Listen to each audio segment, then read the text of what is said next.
All right, guys, it's time for fun with math here. And so what are we doing today? Today, we're going to start this section on sequences and talk about convergence. So first, let's just talk about, what is a sequence? So a sequence is simply a list of numbers. So for example, 1, 2, 3, 4, and then comma, then put dot, dot, dot, is called a sequence. In fact, sometimes we call this a sequence of numbers, right? But it's referred to as just a sequence. You can have a finite sequence, like 1, 2, 3, 4, stop, a finite sequence, or you can have an infinite sequence, like we have here, 1, 2, 3, 4, comma, dot, dot, dot, keep going on forever and ever in that pattern. So for notation, we normally represent a sequence like a sub n. And we say a sequence converges, right? So a sequence, let me say a sequence a sub n converges if, that's a g there, if what? If the limit as n goes to infinity of a sub n exists.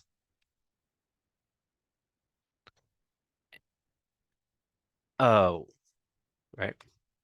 So that's a definition for basically a sequence to converge. And then we say it diverges otherwise uh, and diverges.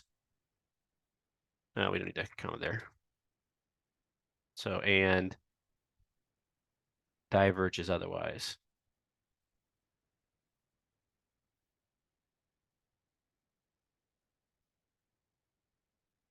All right, so you have a definition for convergence if that limit exists, and diverges otherwise. So for example, real quick, this sequence right here, which you can actually write as a sub n is equal to n, you can see that that sequence actually diverges because it goes off to infinity. So the limit as n goes to infinity of n, of course, is equal to infinity. Therefore, the sequence a sub n equal to n diverges. It doesn't go to a number, basically.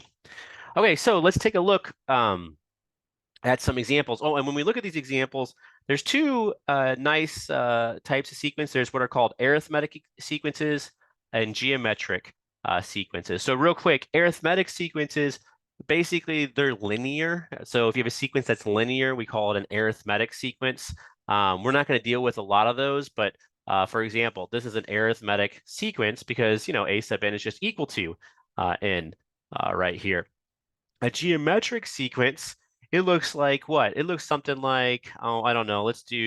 Um, let's do 2 and then 2 squared and then 2 cubed and then 2 to the fourth and then you just do dot, dot, dot. That's a geometric sequence. So the idea is you're just taking a number and multiplying by itself again and again and again. And in fact, you can even have a constant in front of it. So you put a 5 here and a 5 there and a 5 here. It's still called a geometric sequence. So in general, for a geometric sequence, it looks like a times r to some power n. So that's your a sub n. So a sub n is equal to that looking guy right there. And we'll talk more about these two, especially when you guys come back to class. I'll talk about when these actually converge versus when they diverge. So let's look at a bunch of examples here. So here are the examples we're going to do. We have 3 of them that I want to get through. And so they're just examples of sequences. So just take a look at them real fast. So we got 3 different types of sequences. And we have 3 little problems we want to go through. The first thing we want to do is we want to determine a formula for each sequence. So let's just nice and slow go through each of these. And so here's our first sequence. It's 2, 4, 6, 8, and 10. To establish a formula, what I usually tell you guys is the best practice is just to make a little table where you have n and you have a sub n. So when n is equal to 1, we get out the number 2. When n equals 2, we get out the number 4. When n is 3, we get out the number 6, and then so on. We just keep copying them down. 4, we get 8, and 5, we get 10. And then if you can do the next step, 6, you get 12, you have a formula, or your brain has captured a formula, and now we just have to get that formula out of your brain. And so what I like to do is just kind of put an X down here, not an X, I'm sorry, an N.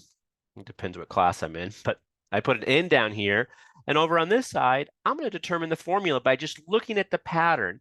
So if it's 1, it's 2. If it's 2, it's 4. So how did I get 1 from 2? That's equal to 2 times 1. How do you get 2 to 4? That's equal to 2 times 2.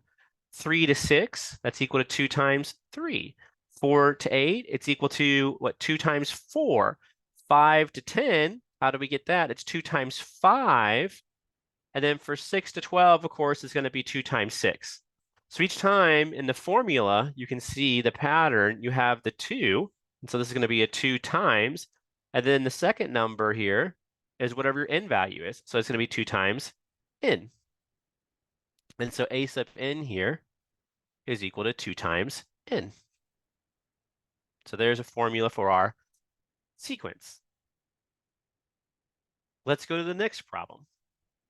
And again, just make a table. And I know you probably can see the formula, but we're going to practice making these tables because sometimes you will not be able to see the formula. Now, so instead of a sub n, I'm going to switch it up and use b sub n. And so this is just good practice. If you have a sequence that you call a sub n, the second sequence we normally call b sub n. And we'll even do c sub n just to practice the notation a bit. And so when n is equal to 1, you have 1/2. So I'll put 1/2 here. When n is equal to 2, I get 1/4. When n is equal to 3, I just keep going, 1/8. When n is equal to 4, I get 1/16.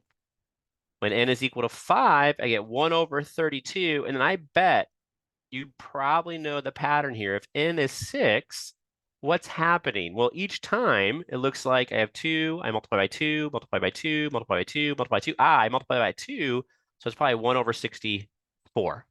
So now if I put an x here, keep an x. Sorry, guys, wrong class. N, what's the formula on the other side? So what you want to notice is on top, you always have a 1. So I can copy down that form. So on top, I'll have a 1. And then on bottom, I have basically, right, I have a 2. And then I have a 2 times 2, which is 2 squared. So it's like 2 to the 1, 2 squared. Then I have a 2 times 2 times 2, 2 cubed. 2 to the 4th, 2 to the 5th. And then this is 2 to the 6th. So you multiply 2 again. So each time this exponent is just your number n. And so if that's 2 to the 6th, if it's n, it's going to be 2 to the n. And so your a sub n is equal to, your b sub n, because I'm using b sub n now. My b sub n is equal to 1/2 to the n. And that's it. Last one. Let's look at this sequence here. And again, I'm going to make a little table. And so I have my n, and I'll call this one c sub n, since we used a sub n for the first one, b sub n for the second one. And so again, my first term in my sequence, because it's called the first term, this is called the second term. So first term is 1/2. The second term is 2/3. The third term is 3/4. The fourth term is 4/5. And the fifth term is 5/6. And then I bet if you had to guess, the sixth term would be, well, the fifth term was 5/6, but the sixth term is 6/7. And you'd be correct. And so now I want to figure out what happens when you plug in n. So notice I have a 1, a 2, a 3, a 4, a 5, a 6. And so that matches up on the other side here. And so if you have n, I bet you have n on top. And then on the bottom, I have 2, and then 3, 4, 5, 6, 7. So I just have one more than the top. And so it's a 1, there's a 2. If it's a 2, it's a 3. So if there's an n, it's one more than n, so we're at n plus 1. And so that's my c sub n. It's equal to n/n plus 1. And again, if you make the table, it's usually pretty easy to see the pattern, to see the form, to find that formula. And so we'll practice that because these will get more complicated. So what I tell you guys in the beginning, I know it's easy to see the pattern, but we want to practice this table to get good at it so our brain can make the connection because these will get more complicated as we go on. All right, so now what? Oops, skip the slide here. So now let's go back here. And so what do we want to do next? So the next thing I want to do is I want to use a graphing calculator to graph each sequence, determine if it converges or diverges. So your calculator is kind of nice because you can use it from time to time, really to check your work. That's what I use this most often, but it does give you a good idea of if it's going to converge, if it's going to go to a number or not. So let's look again at that first example here.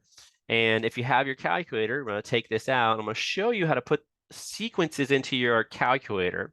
So turn your calculator on, and your calculator actually has a sequence button. So if you hit mode and then go down here where it says FUNC, that's a function.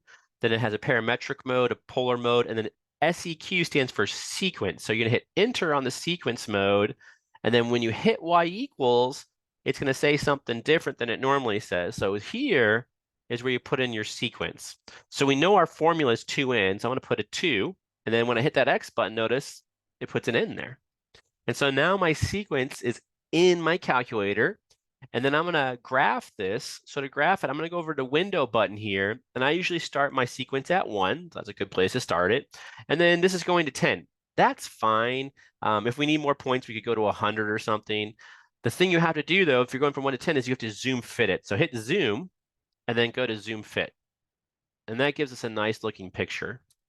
And so you can kind of see what's happening here. So basically what's happening is you got dot, dot, dot. It's just going up. And of course, it's going to go up for ever and ever. So let's just graph that over here. It doesn't have to be perfect, but the idea is you start here and you start going up, up, up, up, up. I'm just going to keep going up, up, up, up. And I have 10 of them. 1, 2, 3, 4, 5, 6, 7, 8, 9, 10.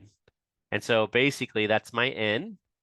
And this is my sequence A sub n. You can't barely see that. Let me change colors here. So A sub n.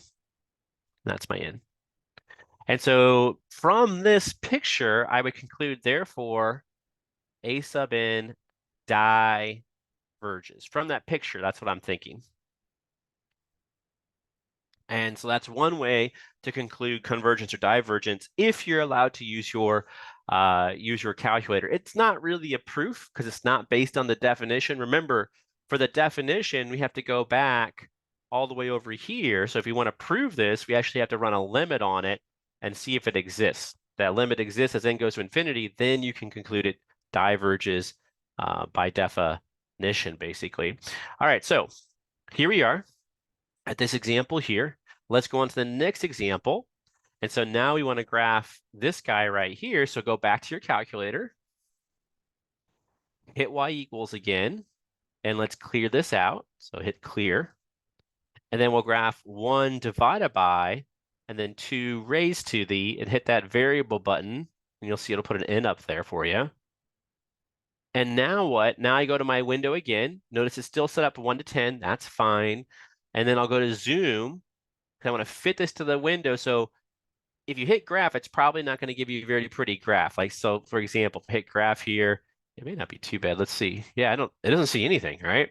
So here I have to go back to zoom and I'm going to hit zoom fit.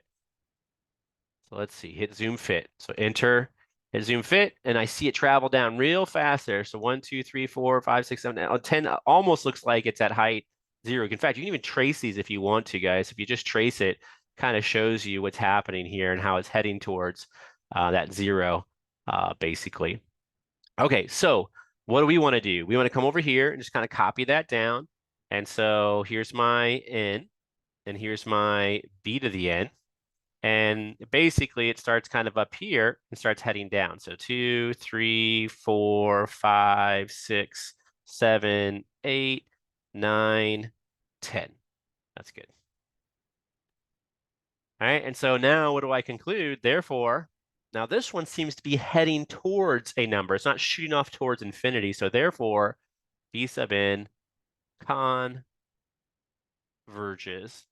And I can even tell you what it's going to converge to. Now, you can't always do this with a calculator, but because I see how it's heading towards 0, you can see if as I shoot to the right, it gets less and less or closer and closer to 0.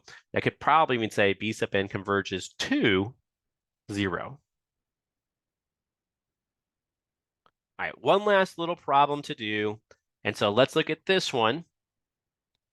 And so I want to put this one into my calculator. So if you have the calculator, take it out, hit y equals for me, come down here. Now this one, try to put it in for a second before I do it, because you're usually going to make a mistake. So it's going to be n divided by, and the mistake is you guys forget to put parentheses in that denominator. So order of operations would tell us that you have to put a left parenthesis, and then you can put the n plus 1, and then the right parenthesis, because it collects that denominator, that addition, basically. It says do that first before you do the division.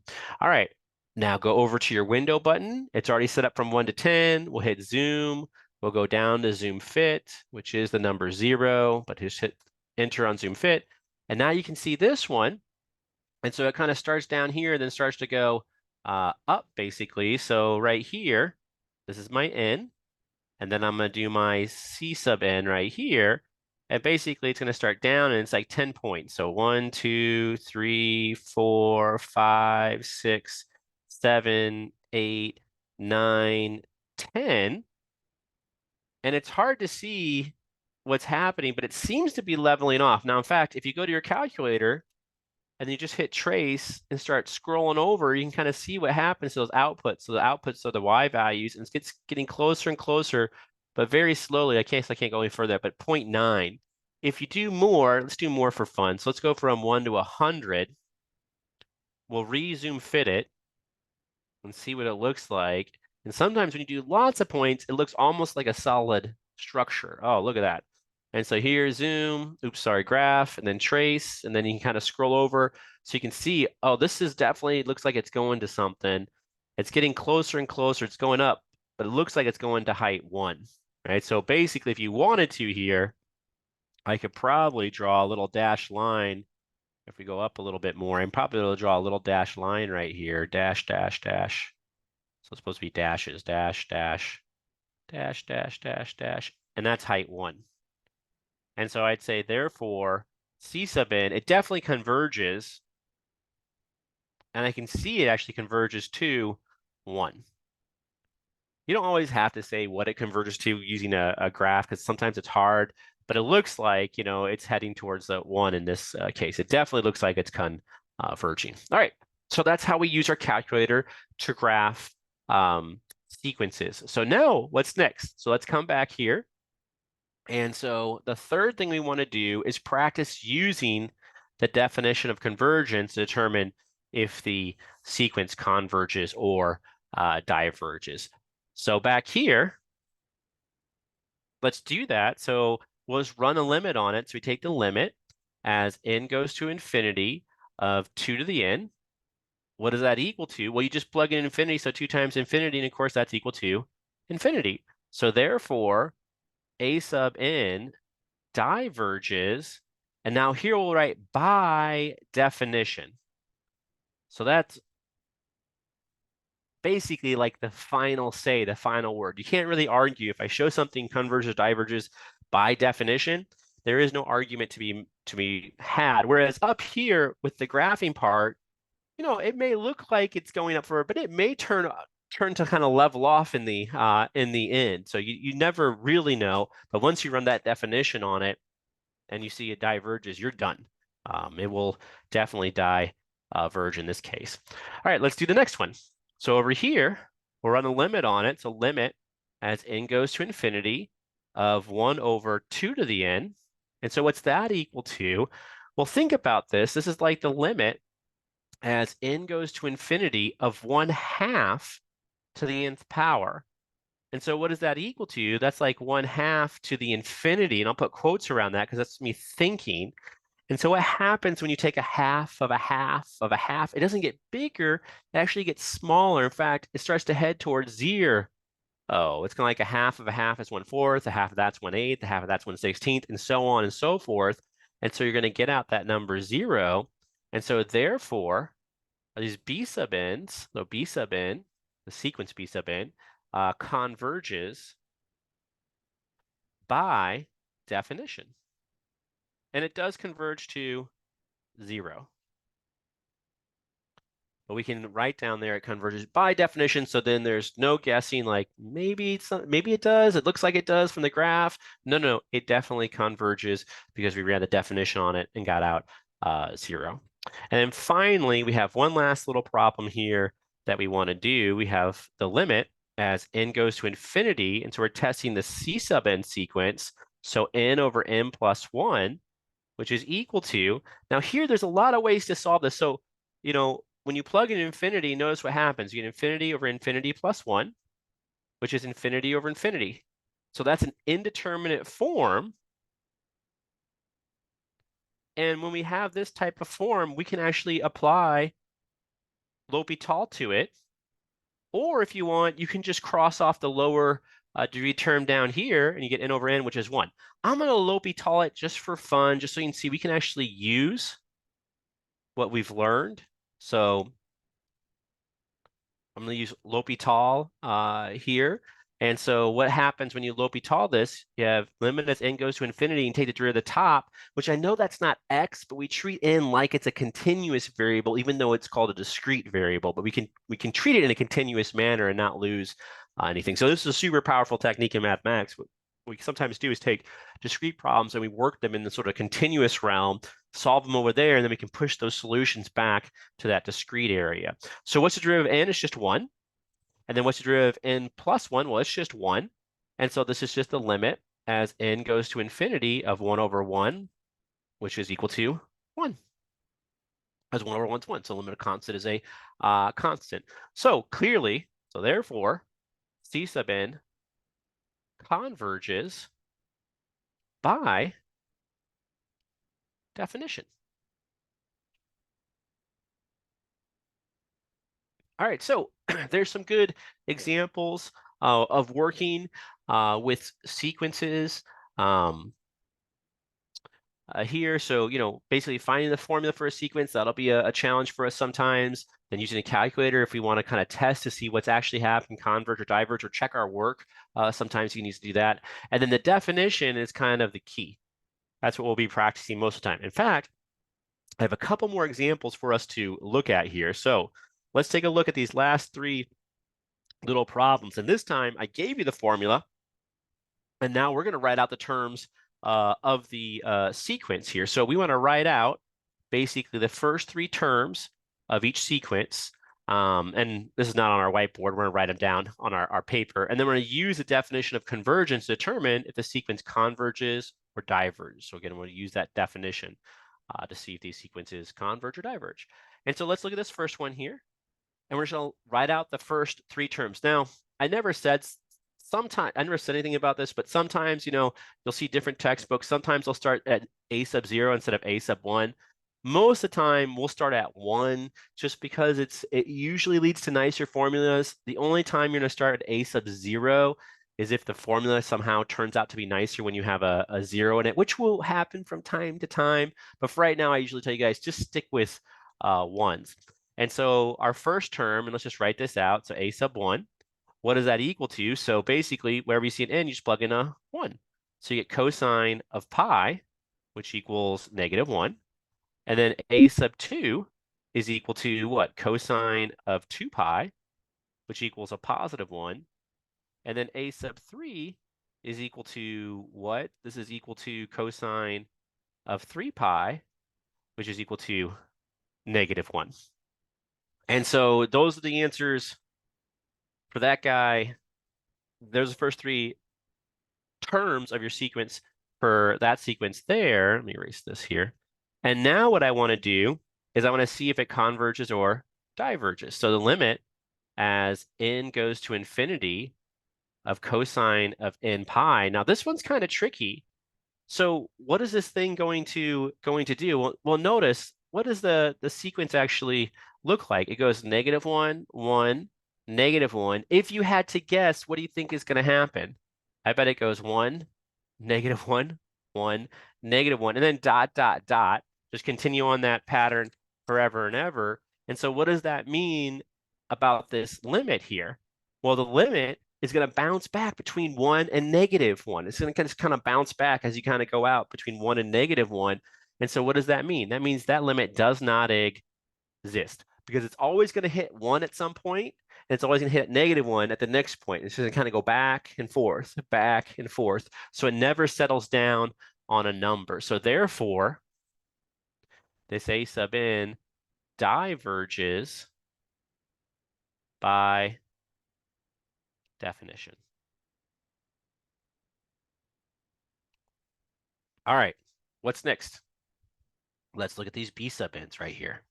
All right, so what's B sub 1 equal to? Well, you just plug in 1. So you have 1 to the 1 divided by 1, which equals 1. B sub 2 would equal what? Now we plug in 2. So 2 to the 1 over 2, which equals square root of 2. And then B sub 3 is equal to 3 to the 1 over 3, which is equal to the cube root of 3. And I kind of see the pattern actually going on here.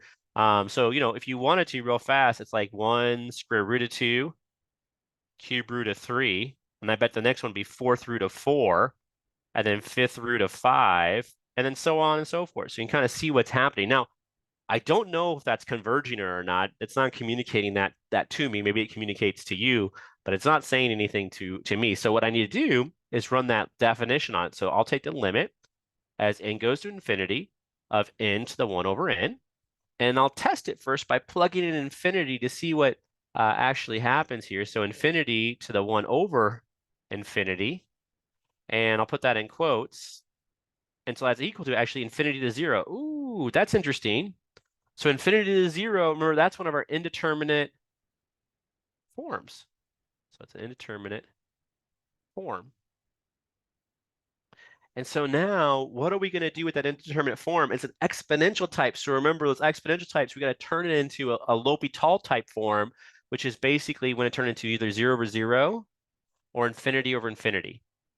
So to do that, we have to bring in those E's and L's. And in fact, before I do that, I just thought of something up here. Up here, I could have plugged in infinity first, guys. So this would have been infinity times pi, which is really like cosine of infinity. So you can kind of think about this, because basically that's what I was doing. So what's cosine of infinity? It's just going to bounce up and down between -1 and 1. So it still, does not exist. But you could actually use that as an argument, like a thinking argument, like, oh yeah, cosine goes up and down. So as you go all the way out to your right, oh yeah, it's just going to bounce between -1 and 1. So it's not going to exist. All right, so down here, though, I got to introduce some E's and ln's. So I'm going to introduce some E's and ln's, and I'll turn this exponential type into a multiplicative type. And so this is the same thing as a limit as n goes to infinity of e to the ln of n to the 1 over n, which is equal to, now I can bring that down in front. So that's equal to the limit as n goes to infinity of e to the 1 over n times ln of n. And so now what I can do is I can take that limit and I can shove it up into the exponent, basically, because e is a constant. So it's going to be the same thing as e to the, and I have a limit as n goes to infinity of ln of n on top, and then divided by n on the bottom. And that's pretty sweet, because now when you plug in infinity, what's going to happen here? This is going to be equal to e to the, and you have ln of infinity over infinity, which equals e to the infinity over infinity, and that's a nice L'Hopital type. So I didn't even have to turn into, I didn't even get a multiplicative indeterminate type. It turned it right into the division because of the way that it was written, basically. And so that's an indeterminate type. So right, indeterminate form. And so what we'll do now is we'll L'Hopital this thing, and so it's going to be equal to e to the limit as n goes to infinity, and we take the derivative of the top, which is 1 over n, and then divided by the derivative of the bottom, which is just 1. And so that's equal to e. We'll clean it up a little bit. Limit as n goes to infinity of 1 over n. And now let's plug in infinity, so you get e to the 1 over infinity. I'll put that in quotes. And that's like the number 0, right? 1 over a huge number is basically like 0. So e to the 0, which equals 1. So all that work. And what does it mean? It means, therefore, my series here, B sub n, converges. And it doesn't converge just because I think it converges by definition. right? By the definition of a sequence converging. And we even know what it converges to. In this case, it converges to the number 1. All right, so we are almost done. We have the last example, C, right here. And this is one of the trickier ones. So let me copy this one down over here. So C sub n, this is C, is equal to, and it's equal to 5 to the n over n factorial.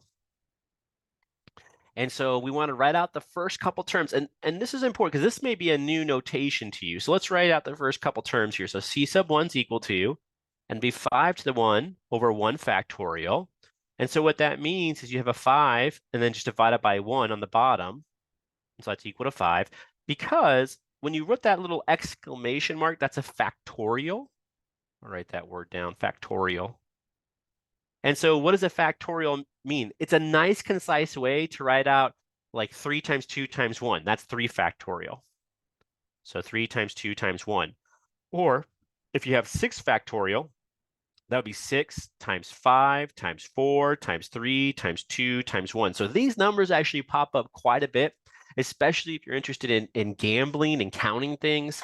So if you want to count the number of, possible hands with 2 cards the same in poker, you'd use basically these factorials to count them because there's so many of them, and this little factorial kind of helps you count those sorts of things. So C sub 1 was 5. C sub 2 is going to equal, wherever we see an n, now we put a 2, so 5 squared over 2 factorial. So what is that equal to? So that's equal to 25 over what? So 2 times 1, so 25 over 2.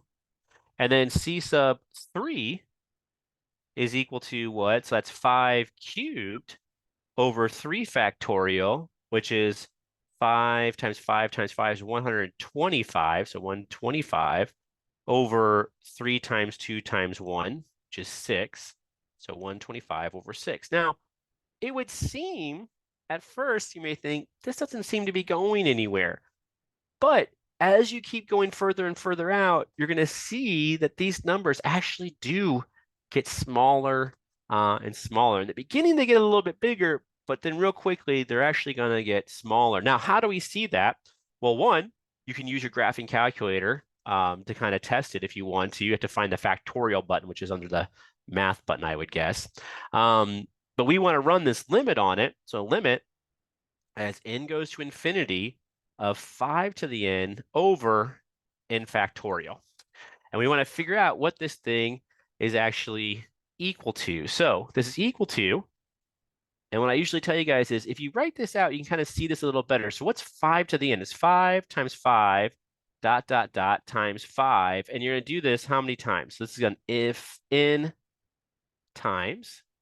And then on bottom, you have an n times n minus 1 dot dot dot out to a times 1. And in fact, what I see here is that you can actually,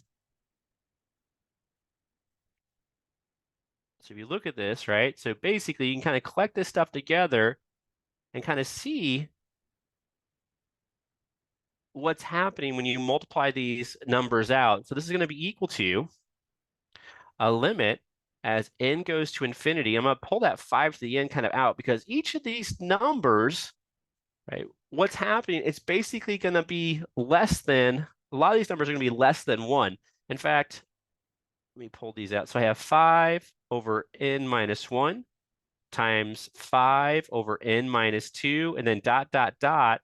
And then here I have, what, 5 over 6 times 5 over 5 times 5 over 4 times 5 over 3 times 5 over 2 times 5 over 1. So this is a tricky little argument.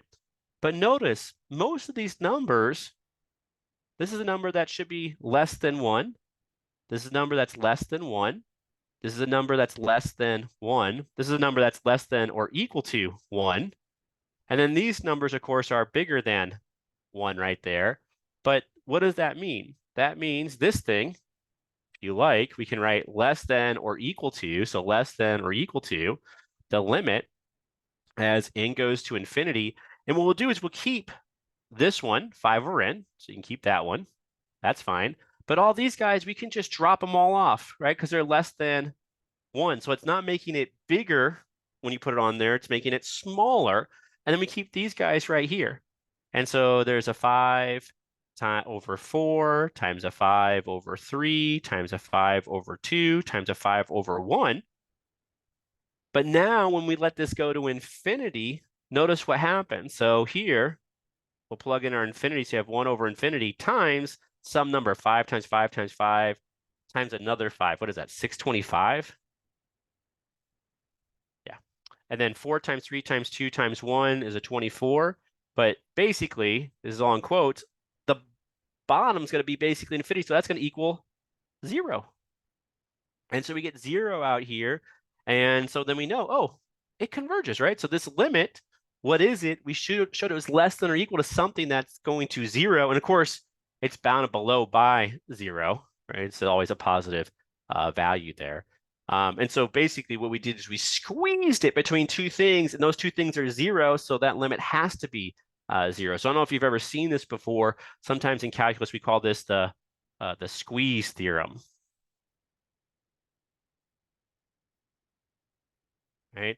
And so what's the squeeze theorem? Basically, the idea is if you have a function and it's between two other functions, then the limit, right? You can squeeze a limit on the outside to be equal to the inside of that part. So if you're curious, you can look at that squeeze theorem for limits and see, oh, okay, so you can squeeze things basically, and you may not know the limit of the thing on the in the middle, but if you know the thing on the outside, you just squeeze them and see what that limit actually is. So what's our conclusion? So therefore what? This is our C sub n converges by definition.